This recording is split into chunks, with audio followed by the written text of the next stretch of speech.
Welcome, everyone. Thank you for joining us for the Digital Citizenship Parent Information Night presented by OGSD's EdTech specialists. We have many systems in place and tools to keep kids safe online at school, and we also recognize the importance of supporting students with the choices that they make when they're online at school and at home, so that they can make safe choices and responsible choices. And that's what digital citizenship is all about. So I appreciate you being here today. I'm Janae Enna, the Director of Curriculum Instruction and Assessment in Educational Services, and presenting on tonight's topic are our three EdTech specialists, and I will pass it over to them to introduce themselves and get us started. Thank you. Thanks, Janae. My name is Bruce Neff. I'm the EdTech specialist, primarily serving the Davis learning community and surrounding schools that feed into that to that intermediate school.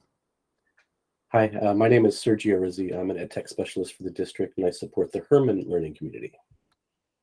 And I'm Steve Harmon, and I'm an EdTech specialist, and I support the Burnell learning community.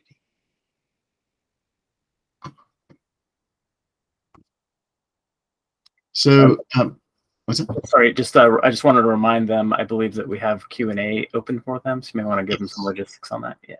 Yeah, so if you click on the triangle, square, and circle, the activities button in the menu bar, then there should be an option there for Q&A, and you can type in questions in that particular location if you have any. We'll try to respond to those as we can. We're also recording today's session, as well as if you need access to the slide deck, the QR code and link is at the bottom of each slide for your reference. Okay, so first, we understand that today we are in the digital age where we are trying to make sure that students are learning, but also protected within a digital space. So first, we kind of want to define what we call digital citizenship, and it's a digital citizen knows how to harness the power of technology safely, respectfully, and responsibly. So it's something that they need to make sure that they are behaving well within that space themselves, but also being able to do so in a way that is keeping them safe as well. So being able to identify risky situations, thinking before revealing information about themselves, like where they are in the world, or more information about how old they all are, or who they are, that type of thing.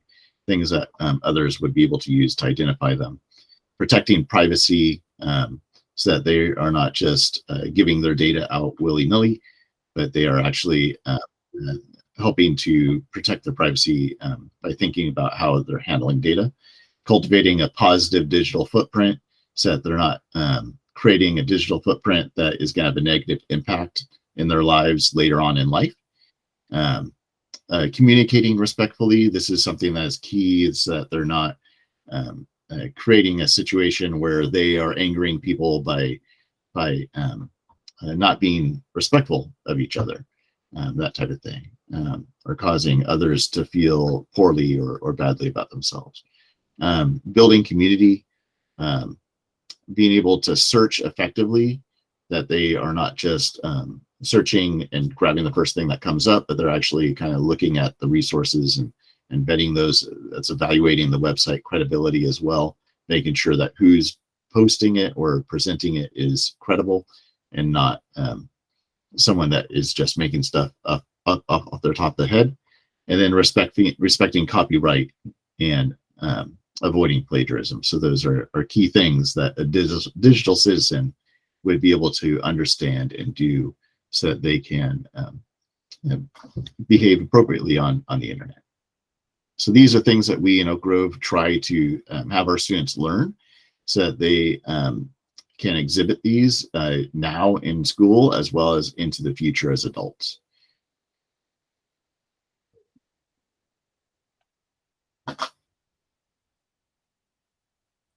All right, so what you're looking at now are a couple infographics that some of our educators tend to use when discussing digital citizenship to their classes. You can see on the top left, we have one that's more for primary grades, and the lower right is ones that's used for upper grades. And what we've heard a lot already in just this session is the mantra of being respectful, responsible, and safe. And that's something that all of our schools try to instill in our students to always make those good decisions day to day. So not only in person at school, in the hallways, on the playground, in class, but also while they're on the internet and using digital devices. Knowing that when you have personal info that you're using online, where it's being shared, how it's being shared, how you use the devices and treat the devices that you have access to, showing respect to everybody that you engage and interact with, treating cyberbullying the same way you would treat regular bullying. Get a adult involved. Make sure it's not something that you just accept, that is something that happens and something that you're able to work through with adults and people that can help you make those good decisions. And then as we move to the older grade levels, knowing that when you do start having access to posting on social media and online platforms, that you're leaving that digital footprint, that you have a trail that's being left with you. Even if it was just one thing and it was done out of anger, it could be there forever. And we're finding that even now when older students are applying for jobs or putting things on resumes and transcripts, the things that they've done a long time ago could still be out there with their digital footprint. So teaching them that that's something that's to be mindful of when you're engaging in the internet. And then just to go on again with protecting your personal information and password privacy, and just having good habits online. These are all things that, as you can see on the infographic, that our educators make sure to touch on when they're doing digital citizenship lessons with their class. Next slide, please. You'll see a couple other things that your students or children may be talking about when they come home from school.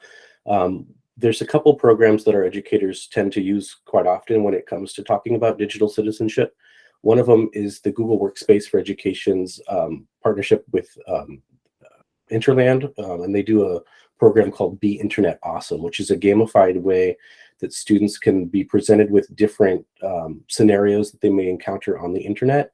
And it gives them a safe place to make those decisions. And whether they're the wrong decision or the correct decision, the gamification of that platform gives them feedback on the adventure or choice that they made. Was that the correct choice? And what were the consequences if it wasn't the correct choice? And then teaching them good behaviors and habits. And it's pretty fun. So it's, instead of just being lectured and told, this is what you do, look both ways before you cross the street. This is a very fun and engaging way for students to be presented with things that could be consequential, but in a safe environment. And then the Common Sense Media, which we'll talk about a little bit more, is also a scope and sequence that's provided by Common Sense Media for our educators to use, grades K through 8 in our district, that has great resources for just not just the teachers and the students, but for families. And that's what we'll look at in just a moment here. So these are great resources. There's going to be links available if you haven't already gotten access to the slide deck. There's a QR code on the bottom, as well as a tiny URL. A lot of these photos and pictures, they're all linked. And so if you click on them, you'll be brought directly to some of the resources that we're talking about.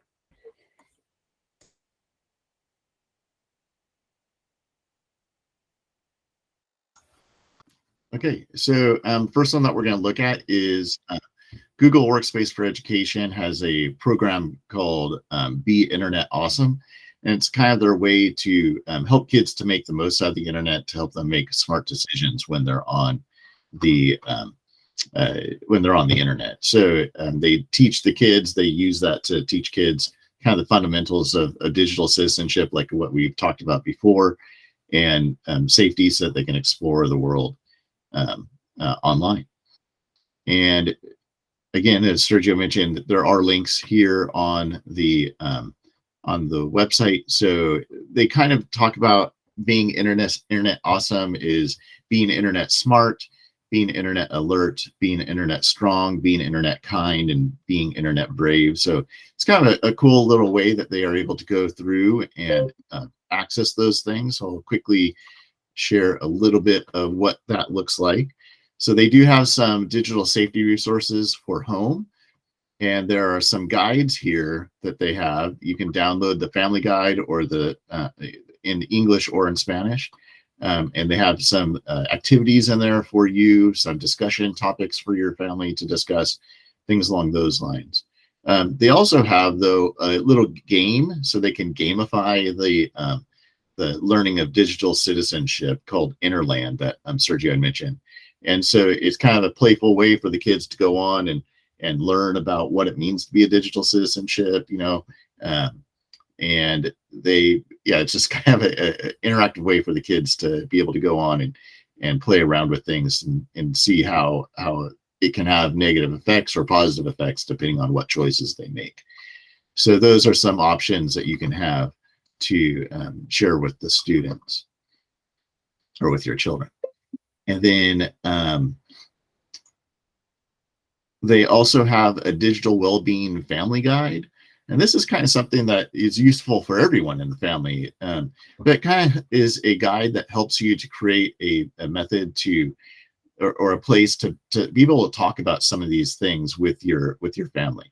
And it talks about, like, maybe there should be, no internet times or places in the house. And you guys can then make decisions about what that looks like and where that would be. So if you go onto this particular tab, it's basically a PDF, and it basically goes through some of these ideas of deciding when, where, how to use devices, finding positive content, all those types of questions that you might be asking yourself and thinking about with your family. So it kind of helps guide through some of those things. Doesn't necessarily, obviously tell you what to do, because each family is going to make their own decisions, but helps you kind of start those conversations in your family. So that's kind of a nice place to look as well.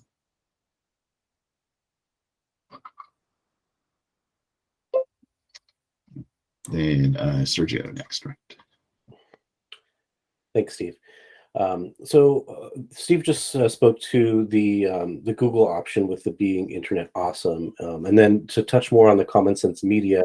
Common Sense understands that technology wasn't built with kids in mind, and that they're on a mission to kind of change that. And today's students need a new set of skills to thrive as learners and leaders in digital citizens. And what we're going to talk a little bit more through what some of those skills are as we continue to move on. But if we can go on to the next slide. I'm going to click into this in just a moment, but Common Sense Media has prepared a really great digital citizenship resource for families. And there's family conversation packets, which I'm going to go ahead and just share my screen now so we can kind of dig into this just for a quick second here. All right, hopefully that's working. Cool. So as you can see here on the website, they have an SEL component, which is the social and emotional learning component, which is a pretty big topic, even in your children's classrooms at this time too. The conversation guide that they give you access to is both in English and Spanish, and is broken down for different grade levels. So we have ones that are grades K through 2, through 5, and then in our district's case, all the way through 8th grade, there's access in both English and Spanish to those conversation guides. And just if I click into one of them, you'll see that they're pretty comprehensive. It's not like you're going to have to go through every single one of them. You might find ones that are more relevant to your family or the way that your household uses your digital technology and devices. But I think that they're really good conversation starters and guides. And then there's also family tips that are here for the same grade level, and language breakdown. It's available in multiple languages, not just English and Spanish. And then the family activities can also be utilized. And then there's additional family resources for the families to look at. I think this is a great resource if it's something that you're not exactly comfortable with just doing without doing some research. And if you want to have some guidance, this is a very reputable site that tends to give really good suggestions on how to approach things with children and families. If it's not just for digital citizenship, once you're on this website, there's an entire parent component here, which will break down things from different types of media and movies and video games and and what's included in some of those ratings and how they're rated certain ways. It's a really cool resource. So if you're not going to use it just for the digital citizenship component, there's many other resources as well. So this is once again the Common Sense Education and Common Sense Media website here. And I think from there, I have, is this passing on to Steve now? Or maybe Bruce? I think it's passing on to Bruce. Yeah, I believe it is. Yeah, before we get into, so yeah, with my topic, I'm going to be going a little bit into the, and maybe if Sergio doesn't mind sharing, yeah, thanks, or whomever, thanks, Sergio. I'll be getting into maybe some current things you've been hearing about with like chat GPT and how AI has come in. It's been very prevalent, definitely in our space. Before we got into that, though, since I would like to spend just a minute or so, if or maybe we'll loop back, perhaps if we have time, because this could turn into a topic of interest for us. But another thing I really like about Common Sense Media, we initially planned to not discuss this evening, but it has great value. It's not just resources in terms of digital citizenship, but it's an excellent resource for other things that I find as a parent, as my kids were growing up, for doing like reviews on various things. Like if you want to go out and see the latest movie or something, and you have concerns about information about like what the content of that movie might be about and things of that nature, as well as some literature and books, some very excellent reviews in regards to that. So if we have time, we'll touch base on that at the end. But I wanted to get into this topic because it is on our agenda. And I also wanted to remind you, because that we do have the option for you guys to pose questions. So in the bottom right-hand corner of the Google Meet that you've all joined, there's some icons down there. We currently don't have chat on, but we do have the Q&A on. So if you want to ask a question as I'm going through this or point of clarification, feel free to just pose that question, and I'll keep my eyes on that and I can address that as we go. That's the little triangle, square, and circle icon in the bottom right-hand corner of your screen. And you can ask a question there, and that'd be great. So yeah, we can go ahead and move on to the next artificial intelligence tools in education. So if you've been following much of the news lately, or just maybe the kids talk about it, there's been a lot of buzz about this idea of, wow, computers can actually write an essay or a paper for my student, or, you know, and do this. This is pretty crazy. How does that work, or what is that? This isn't something that actually just suddenly came out. The whole concept of taking AI actually began many years ago when Google started scanning a lot of books to basically train computers. This is called the Lambda project, where they began to train, we'll just say computers, to analyze just text and discover patterns and things of that nature on how we as humans like come up with creative works or ideas. This then kind of turned into about 3 years ago, 2.5 years ago, there was a project called GPT-3. It's actually kind of the back end of what drives a lot of this. This is why it's called Chat GPT, because it's based off of this system that the first version, GPT, began around 2020. It's had 2 iterations since. We're currently in GPT-3. And what this was designed to do is to look at all this language in these things out here, and to generate, in the very basic sense, what word would come next on an idea of something. What's the most likely thing that would be stated next? And a broad range of topics. You could ask it questions, and it would build out these patterns. You could do things, mathematical problems, writing code, where it would actually predict what would likely be the next thing that would be said. And it's basically artificial intelligence that is coming up with this. The thing is very unique about this, and early on when Steve was discussing the idea of digital citizenship, one of the last bullet points they talked about was copyright plagiarism, which is very interesting. And I've been in education now for 21 years. And I remember when I first started, that was kind of the big thing. You don't go and copy somebody's work. Somebody wrote a paper, or even just like homework, right? You can't take a friend's homework and copy their work, because that's called plagiarism. You can't take somebody's work that they have published and use it as your own, because you're a violation of copyright laws and things. They need to earn something. The thing that's very, very interesting to me about this technology is that all of the stuff that is being generated by these artificial intelligences is all original text, I'm going to say, or original answers. In fact, if you were to ask a question and somebody asks a very similar question, you will not get the same responses. You could try it out. It's very interesting how it works.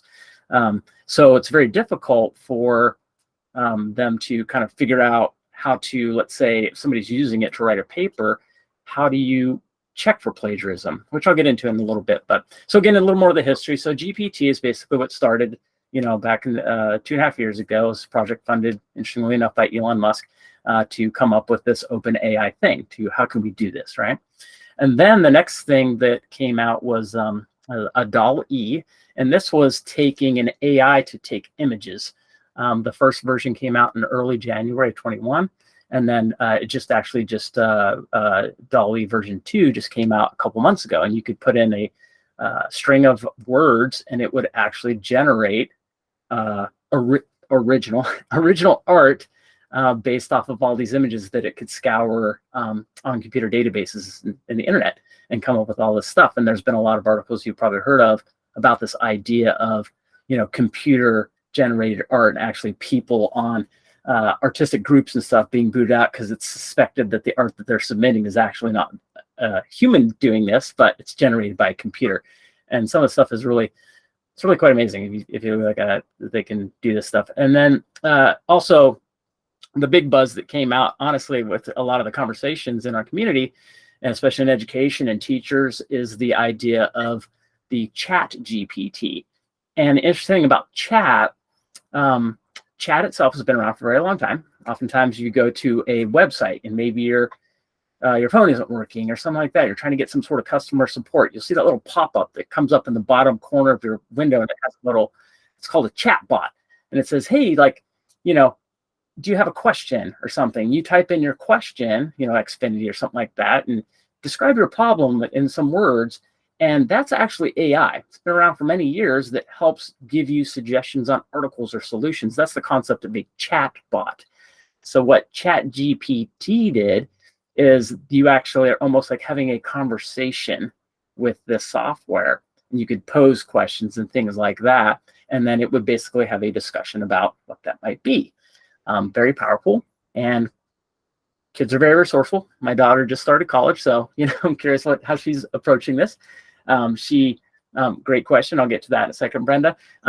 So we begin to ask ourselves, when I was in school, it's like, you mean this whole book? I have to write this whole book report on this book I haven't read yet, and I can simply ask a computer, and it will generate a summary of this book? Yes, it'll absolutely do that. There are some flaws with this system, which I'll get into shortly too, but that's kind of like what this big buzz has been, right? I had a question posed by Brenda. Thank you very much. I appreciate it. Sometimes I'm not sure if you guys are actually here, but thank you, Brenda. She said, are these programs, Chat GPT, DALL-E 2, software that needs to be installed, or are they part of the internet browsers? Excellent question. It's pretty much part of the internet browser. You do not, if you have a web connection to any browser, you can get into it. You go to a site. It doesn't actually install an application on your device to access it, and that's what makes it very challenging. And again, I'll get into it here in a minute. The debate that people have is like, well, how do we deal with this, right? Do we block it? Well, if it's a website, let's just block the website. Okay, possibly. But that's more challenging than you may think, because of the way these things are built. They can basically be put up all over the place. It's very simple for you to kind of spin up one of these types of, I'll call it, it's technically a server where you can actually get access to these things. And if you block this particular site, I guarantee you it'll take your savvy kiddos 2 seconds to go over and do this other one. So what I like us to think about is how can we kind of turn this around, right?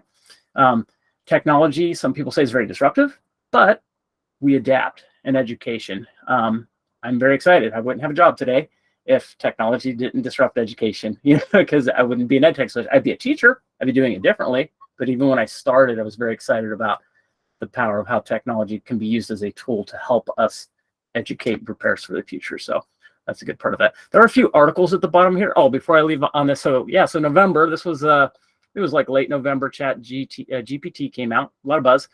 Microsoft was kind of steering that. the day before yesterday, Google, that image in the bottom left, you're like, what is that thing? That's actually Google. That's their answer to Chat GPT, which is a Microsoft owned product now. So they've actually been working on something for many years, and it's called Bard. So that icon you see in the bottom right, Chat GPT/Bard. It's kind of like this Battle of the Titans thing. It's kind of going on, right? Because a lot of things that came about with this, and it works wonderfully, which I'm excited about too, is this concept of AI will revolutionize how we search for information. Because if you don't think of it as just like writing a paper or answering a math problem, you can actually have a very interesting conversation. Seems strange, but with an artificial intelligence to get information from what it comes up with. And so it's just really interesting. And so Google's response is how they're utilizing their platform, Bard AI, to integrate that into search. And so is Microsoft.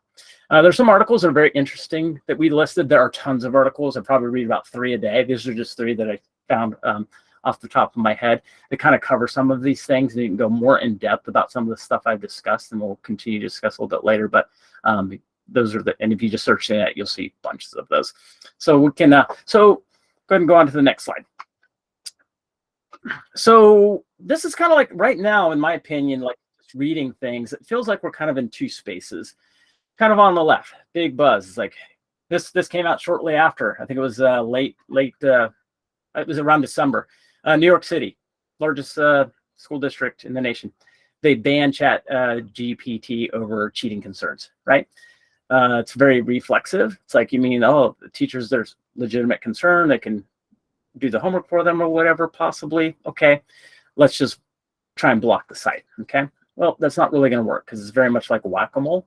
It's probably not going to work out very effectively. So it became just very popular. That's why we're probably all hearing about this. Perhaps why a lot of people came this evening. So that's one of the things. It's like it's this evil thing that's going to cause this major problems. But if we kind of look at it in a different light, there's a really good article that I've recently read that's on the right. This reference, artificial intelligence in education.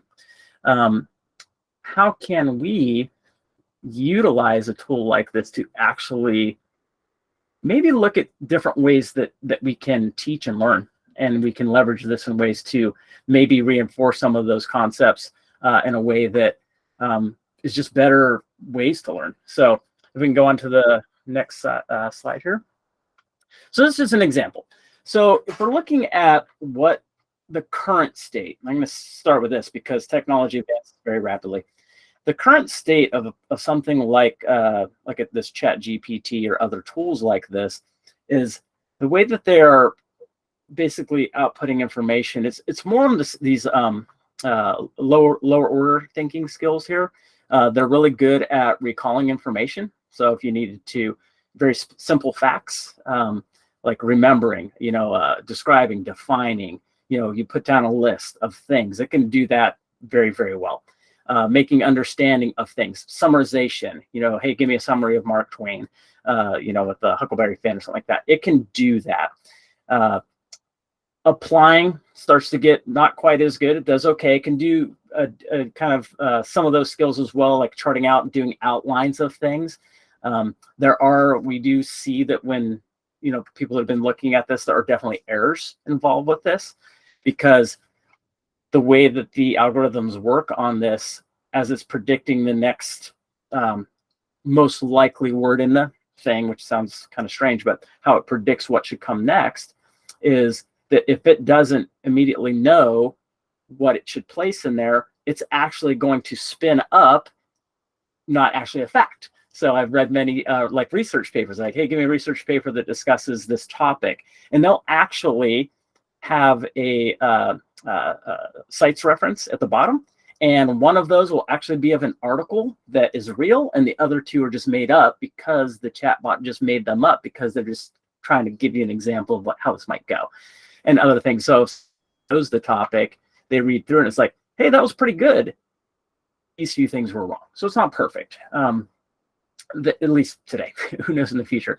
Some of the things that it cannot do, like creating new things or evaluating things, analyzing. These are what we call higher order thinking skills. And these are the things that even before all this came about, that we really do want our students to be doing. So this me being a teacher 21 years, was in the classroom for 10 of those, it makes me want to reflect more on my process. Like, how am I teaching these things to my students?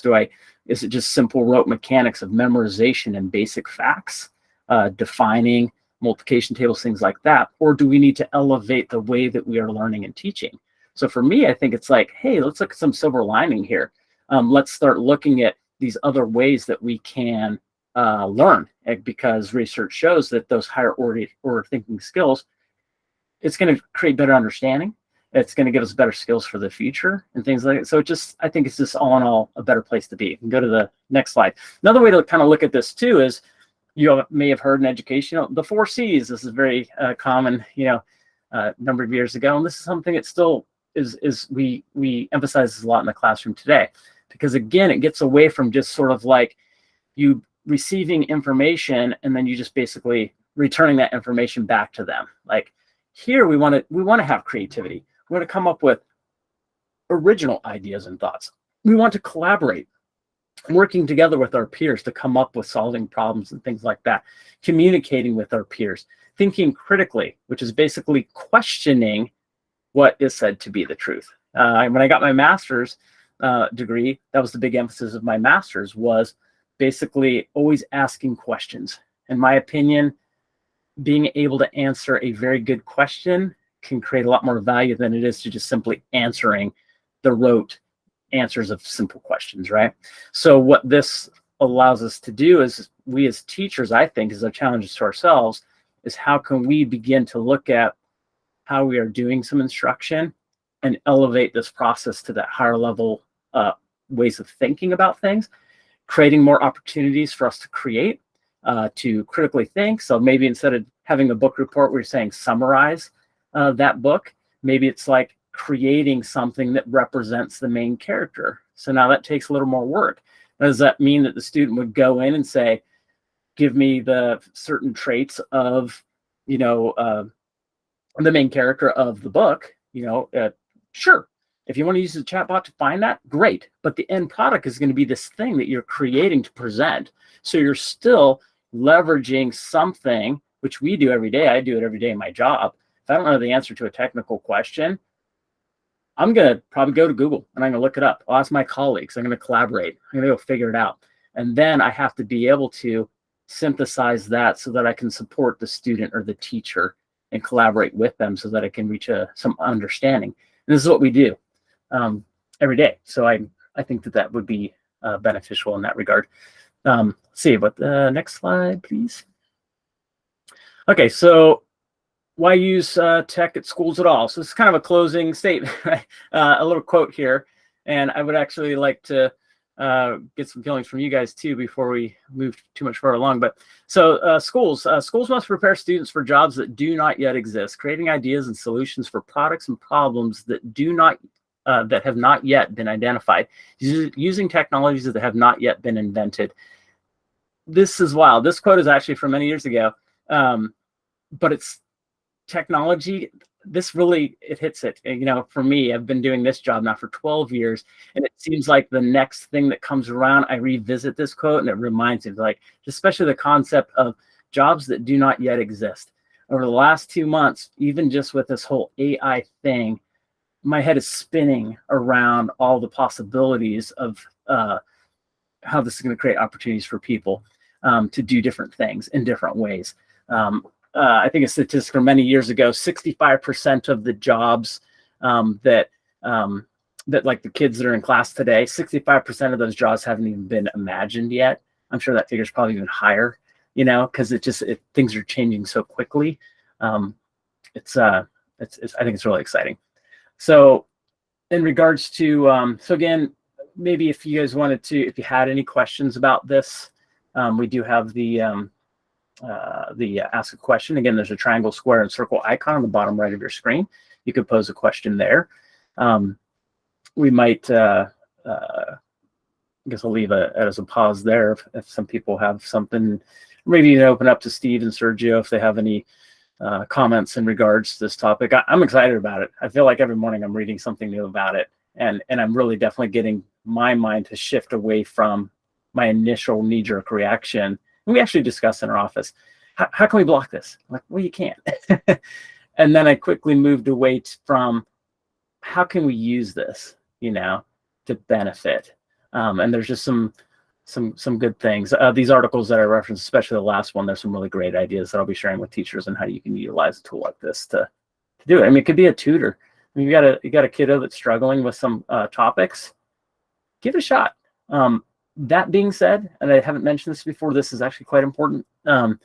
If you look very closely at chat GPT, in order to interact with this, you have to go to this place and basically create an account. It's not just like a Google search engine, right? You have to basically sign up, I'll say, right?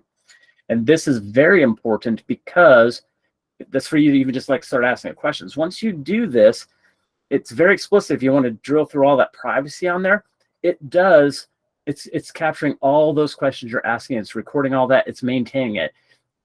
Everything that it gives back to you, it's recording all of that, because it's basically, in all honesty, the millions of people that have piled onto this thing are actually helping to train the AI to be better at what it's doing, because we are asking, these are humans interacting with this thing. And so now it's like, it wasn't just scanning stuff that was already out there. It has live interaction. It's dealing with this. So all that data gets collected. It explicitly states, due to California law, COPPA, 13 and under, don't do that. That's a no-no. We pride ourselves on protecting your kiddos with that. So it says that, and it even has a statement in there for 18 and under in regards to some of that as well. So there's some stuff in there with some age things. And even it even has a statement in its privacy in regards to, even if you were to request the account be deleted, your, I'll say, submissions will not be deleted. So just so you're aware, not to have any panic, just use it responsibly. So if you wanted to use this as to help support your kiddo, you as the parent make that decision. Maybe you kind of like set it up for them and use that. It's be a great tutor, to help people out. It's pretty cool. That's some exciting stuff that could work with that. So I don't see any questions in the question box, and I can go on this for a while, but I will pause. So one quick thing, Bruce, if you have a question, for those who have joined after we began, if you go down to the button that looks like a triangle, square, and circle, that's the activities button. And then you could go into the Q&A and ask a question there if you desire. Yeah. I know we don't have certain features enabled currently on this, and I'm going to leave it to Janae to decide if she wants to turn anything on. But if I were in a live space, I honestly am curious about you guys' how you guys feel about this in regards to this topic, because it's really on the top of my mind. I don't know if we want to turn on either chat to discuss it, or even just turning on the reactions are on there. I don't know. Yeah, I'm the type so of person that likes feedback. I feel like I'm just talking to myself sometimes. I think we can probably stop the recording and then just open it up for Q&A. You can allow people to come off mic and even or come on mic and come on camera if they want to. If you want, yeah, I'd love to hear from you guys. Yeah, because I have my perceptions on this, but you being the parents in the community, I'm really curious. Is this the first time you've heard of this? Did you come here because you're like, what is the district doing about this? I don't know. So yeah, I'll leave it at that. And just for the sake of the recording, at the end of the slideshow, on the slide deck, there are a couple informational slides about our student data privacy, about our contact information if you need to get in contact with us as well. So yeah, maybe we'll go ahead and get that so it will be on the recording. So let's just move forward real quick, 2 minutes, and then we'll open it up for you guys to engage. So Sergio, if you just want to speak briefly towards the how we handle privacy, because I kind of alluded to that with this. Of course, yeah. Yeah. I'm glad you touched on that. At Oak Grove School District, we pride ourselves in making sure that all of the applications that our students use are covered by the National Student Data Privacy Agreement, which formerly was the California Student Privacy Alliance. And so if you as a parent are interested in what applications your students may be utilizing and if the privacy component is cleared, we do have that publicly available on our district's website underneath the resources section of student data privacy and applications. We make sure that any one of our vendors or applications that collect data of students under the age of 13 are handling that data legally and making sure that they're not selling it or doing anything that they shouldn't be doing with the student data. We make sure that all of those I's are dotted and T's are crossed. And so that database is available on the district website.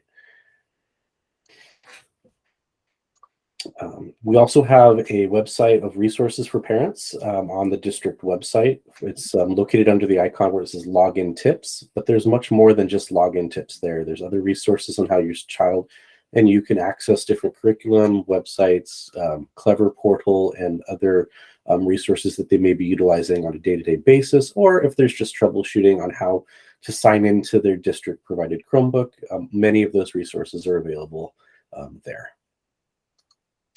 And then lastly, if you have any questions that come to mind after the session ends tonight, feel free to reach out to us. Our email address is right there, edtech@ogsd.net.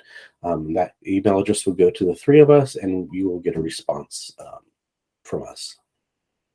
And once again, thank you for everybody tuning in. The recording will be stopping shortly. We'll be opening up live Q&A with the microphone shortly.